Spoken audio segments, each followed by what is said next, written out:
রূপা সোনাকে বলে, মা তো তোমায় মারতে চায়নি, মা সোনাকে খুব ভালোবাসে। হ্যাঁ বন্ধুরা, আমরা এমনটাই দেখতে পাবো অনুরাগের ছোঁয়া ধারাবাহিকের আগামী পর্বে। অনুজা দীপাকে বলে, সব কিছু ছেড়ে তো বেশ ভালোই আছো। দীপা উত্তরে জানায়, আমি খারাপ থাকলে কি তুমি বেশি খুশি হতে? অনুজা বলে, একদমই না। এই বলে দীপাকে জড়িয়ে ধরে।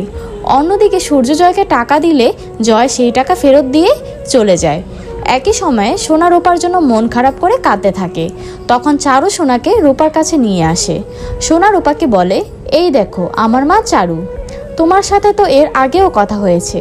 রূপা উত্তরে বলে, মা তো তোমায় মারতে চায়নি। কোনো মা তোমায় মারতে চেয়েছিল? সোনা বলে, আমি সবটাই বানিয়ে বলেছি।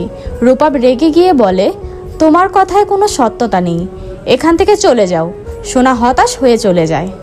এইদিকে অনুজা আবার দীপাকে বলে, সব কিছু ছেড়ে চলে এসেছো কবেই? আমাদের খোঁজ কেউ রাখেনি।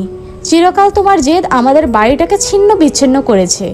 পাশে দাঁড়ানো রত্না বলে ওঠে, বাড়ির ছেলেও তো বাড়িতে ফেরেনি, সব দোষ বুঝি একা আমার মেয়েরও তো কষ্ট হয়। অনুজা উত্তরে বলে, আমি কি আপনাকে কিছু বলেছি? এরপর দীপাকে বলে, চিরকালই তুমি শুধু নিজের কথা ভেবেছ। যদি সুস্থ জীবন শুরু করতে পারো তাহলে ওদের কাছে ফিরে যাওনি কেন বাচ্চাটাকে বোঝালে না?